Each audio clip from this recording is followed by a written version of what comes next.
Hello guys, ಎಲ್ರಿಗೂ ನಮಸ್ಕಾರ. Welcome back to our YouTube channel ಕ್ಯಾಪ್ಚಾಮ್.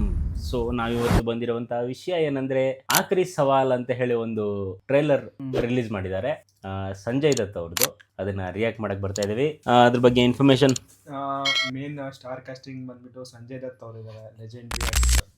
ಸೊ ಅದರಲ್ಲಿ ಅವ್ರ ಕಾಲೇಜ್ ಪ್ರೊಫೆಸರ್ ಆಗಿ ಒಂದು ಕ್ಯಾರೆಕ್ಟರ್ ಮಾಡ್ತಿದ್ದಾರೆ. ಓಕೆ. ಸೊ ಇದಕ್ಕೆ ಮೇನ್ ಡೈರೆಕ್ಷನ್ ಬಂದ್ಬಿಟ್ಟು ಅಭಿಜಿತ್ ಮೋಹನ್ ವರಾಂಗ್ ಅಂತ. ಮತ್ತೆ ಇದಕ್ಕೆ ಪ್ರೊಡ್ಯೂಸರ್ ಬಂದ್ಬಿಟ್ಟು ಸಂಜಯ್ ದತ್ ಅವರು ಇದ್ದಾರೆ, ಮತ್ತೆ ನಿಖಿಲ್ ನಂದನೂ ಇದ್ದಾರೆ. ಸೊ ಅವ್ರು ಕೊಲಾಬರೇಟಿವ್ ಆಗಿ ಪ್ರೊಡಕ್ಷನ್ ಮಾಡ್ತಿದ್ದಾರೆ ಈ ಫಿಲಿಮ್ಗೆ. ಅವರು ಓನ್ ಫಿಲಿಮ್ ತರ ಇದು. ಒಂದು ಫಿಲಿಮ್. ಮತ್ತೆ ಇದನ್ನ ಸ್ಟೋರಿ ಬರ್ದಿರೋರು ಉತ್ಕರ್ಷ್ ಅಂತ ಹೇಳ್ಬಿಟ್ಟು, ಮ್ಯೂಸಿಕ್ ಬಂದ್ಬಿಟ್ಟು ಮಾಂಟಿ ಶರ್ಮಾ ಅಂತ. ಎಲ್ಲೋ ಕೇಳ್ದಂಗಿದೆ Monty Sharma. So let's watch, ನೋಡೋಣ ಹೇಗಿದೆ ಅಂತೇಳಿ trailer. But what about 1975 emergency? भाइयों और बहनों, राष्ट्रपति जी ने आपातकाल की घोषणा की है. आपके लीडर्स इंदिरा गांधी को चिट्ठियां लिख रहे थे. 1992 बाबरी मस्जिद. अगर आरएसएस एक शांत समाज सेवी संगठन है, तो फिर उस दिन इनके लोग गुंबद पर क्यों चढ़े? और आज आपको इसका जवाब हमें देना होगा प्रोफेसर, एट एनी कॉस्ट. अरे ये डिबेट बाहर की सोचे विकी. डिबेट यानी विवाद, भारत विवाद नहीं, संवाद यानी कंस्ट्रक्टिव डिस्कशन. इसमें भरोसा लगता है.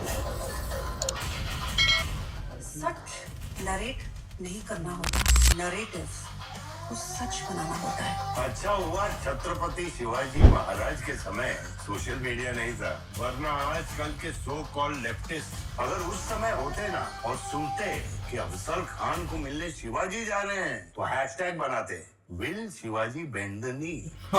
ये डिबेट नहीं है, ये दंगा है. इतिहास गवाह है, जब भी भगवे के ओर कोई कालिक फेंकता है तो उसी स्याही से इतिहास लिखा जाता है.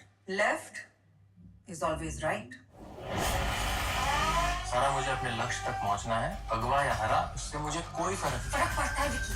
अब ये मुद्दा यूनिवर्सिटी कैंपस से बहुत बड़ा है, इसे प्राइम टाइम चाहिए. आज तक के आपने उन्हें इस न्यूज रूम में आने इसलिए नहीं दिया because he is from RSS, और आज आप खुद उन्हें इस न्यूज में बुला रहे हैं because he is from RSS. How convenient. ये सब आप इसलिए कर रहे हैं ना सर, ताकि आप अपने आरएसएस को बचा सके. वैसे भी आप आरएसएस के बोपोई तो हैं. आरएसएस का सच है मेरी थीसिस, जो सालों से छुपाया गया है. But I am going to unmask the truth. Class अब शुरू होगी because the professor is here. अब यह केवल एक कॉलेज कैंपस की लड़ाई नहीं रह गई है. कोई ग्लोबल ऑर्गेनाइजेशन नहीं है, इट्स अ टेरर मशीन. अगर हम टेररिस्ट होते तो टेररिस्ट हमें क्यों मारते? आरएसएस ने बाबरी मस्जिद तोड़ी और आरएसएस वायलेंट है. Just say it. वो तब गिरा जब इस देश के बहुसंख्यक समाज का विश्वास टूट गया. आप लोगों ने तो देश चलाने का दावा किया है, लेकिन आप लोगों का ना कोई हिसाब है ना कोई किताब. ये चोट निशान छोड़ेगी. संग में हम आहुति देते हैं. हमारी सिंपैथी बटोर सके और हमें इमोशनली मैनिपुलेट कर सके. ये जो भी हो रहा है, ये इनजस्टिस, ये कॉन्स्पिरेसी, ये मैनिपुलेशन, अगर आप इसको टेररिज्म नहीं कहेंगे तो फिर किसको कहेंगे? ये है मेरा आखिरी सवाल. This is my last question to you. उसके हर सवाल का आखिरी जवाब मैं दूंगा. मैं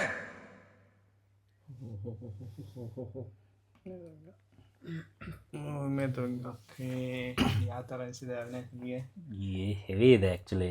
ಅದೇ content, student revolution, student professor ವಾದ.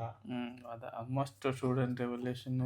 ಕಾಲೇಜ್ ರೆವಲ್ಯೂಷನ್ ಅಲ್ಲ ಅದು, ರೆವಲ್ಯೂಷನ್ ಅಂತಲ್ಲ, ಜಸ್ಟ್ ಅವ್ರವ್ರ ಥಾಟ್ಸ್ನ ಅವ್ರವ್ರ ವಿವಾದ ಮಾಡ್ಕೊಂಡಿದ್ದಾರೆ.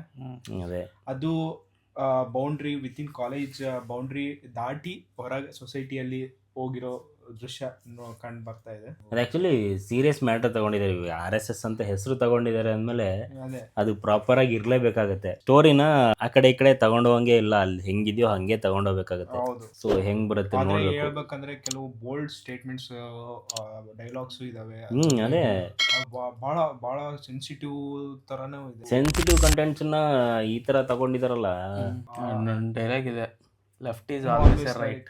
ಅದು ಬಹಳ ಸೆನ್ಸಿಟಿವ್ ಡೈಲಾಗ್, ಅದು ಪ್ಲಸ್ ವೈರಲ್. ನಾನು ಫಸ್ಟ್ ಆಕ್ಚುಲಿ ಸ್ಟಕ್ ಆಗಿದೆ ಅಲ್ಲಿ ಡೈಲಾಗ್ ಅಲ್ಲಿ, left is always right is ಬಿಟ್ಟಿದ್ರೆ ಎಲ್ಲ ಕರೆಕ್ಟ್ ಅಂತ ಅದು ಗೊತ್ತಾಗಿದೆ. ಹೇಳ್ಬೇಕಂದ್ರೆ ಈ ಫಿಲಿಂ ಸೊಸೈಟಿ ಯಾವ ತರ ತಗೊಳುತ್ತೆ ಅನ್ನೋದ್ ಮೇಲೆ ಡಿಪೆಂಡ್ ಆಗಿರುತ್ತೆ. ಇಲ್ಲ, ಇವ್ರು ಹೆಂಗ್ ಪ್ರೊಜೆಕ್ಟ್ ಮಾಡ್ತಾರೆ ಅನ್ನೋದ್ರ ಮೇಲೆ ಡಿಪೆಂಡ್ ಆಗುತ್ತೆ ಅದೇ ಆಕ್ಚುಲಿ. ಪ್ರಾಜೆಕ್ಟ್ ಇವಾಗ ಇರೋದನ್ನ ಕರೆಕ್ಟ್ ಆಗಿ ಹೇಳಿದ್ರೆ that will be positive only. Aakhri Sawaal ಅಂತ ಟೈಟಲ್ ಮೇಲೆ ಒಂದು ಆಖರಿ ಸವಾಲ್ ಅಂತ ಇದೆ, ಅದ್ರ ಮೇಲೆ ಆನ್ಸರ್ ಏನಂತ ಮೂವಿಯಲ್ಲಿ ನೋಡ್ಬೇಕು ನಾವು.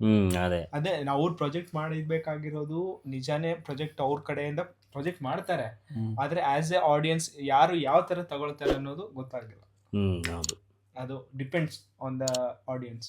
ಬಟ್ ಇನ್ನೊಂದೇನಂದ್ರೆ ಈ ಲೆಫ್ಟಿಸ್ಟ್ಗಳು ಅವನು ವಾದ ಮಾಡ್ತಾರಲ್ಲ ಅದನ್ನೇ ತಗೊಂಡು ಪಾಸಿಟಿವ್ ಆಗಿ ತಗೊಂಡ್ಬಿಡ್ತಾರೆ. ಅದು ಪ್ರಾಬ್ಲಮ್ ಈ ತರ ಎಲ್ಲ ಟ್ರೈಲರ್ ಎಲ್ಲ ಬಿಟ್ಟಾಗ. ಅದೇ ಮೂವಿ ಹೆಂಗ್ ಬರುತ್ತೆ, ಸಂಜಯ್ ದತ್ ಹೆಂಗೆ ಪ್ರೊಜೆಕ್ಟ್ ಮಾಡ್ತಾರೆ ಅನ್ನೋದ್ರ ಮೇಲೆ ಡಿಪೆಂಡ್. ಅದೇ ರಿಯಲ್ ಆಗಿ ಪ್ರೊಜೆಕ್ಟ್ ಮಾಡಿದ್ರೆ ಇಟ್ ವಿಲ್ ಬಿ ಬ್ಯೂಟಿಫುಲ್. ಅದು ಪಿಕ್ಚರ್ ಫುಲ್ ನೋಡಿದ್ಮೇಲೆ ಗೊತ್ತಾಗುತ್ತೆ. ಅದು May 15th ರಿಲೀಸ್ ಆಗ್ತಿದೆ. ಹೌದು, May 15th ಬಹಳ ಚಿತ್ರ. May 15th ಬಹಳ ಇದಾವೆ. May 14th ಇದು ಸೂರ್ಯದು ಮೂವಿ ಇದೆ. ಹೌದು, May 15th ಬಹಳ ಇದೆ. ಮತ್ತೆ ಪತಿ ಪತ್ನಿ ಅವ್ರಬಹುದು, ಅದು May 15th. ಓಕೆ, ಆಖರಿ ಸವಾಲ್ ಅನ್ನೋ ಒಂದು ಟ್ರೇಲರ್ ಸಖತ್ತಾಗಿದೆ. ನೋಡೋಣ ಹೆಂಗ್ ಬರುತ್ತೆ ಅಂತ ಹೇಳಿ. ಹೌದು, ಸ್ಟೋರಿ ನೋಡಿದ್ರೆ ತುಂಬಾ ಬೋಲ್ಡ್ ಆಗಿದೆ.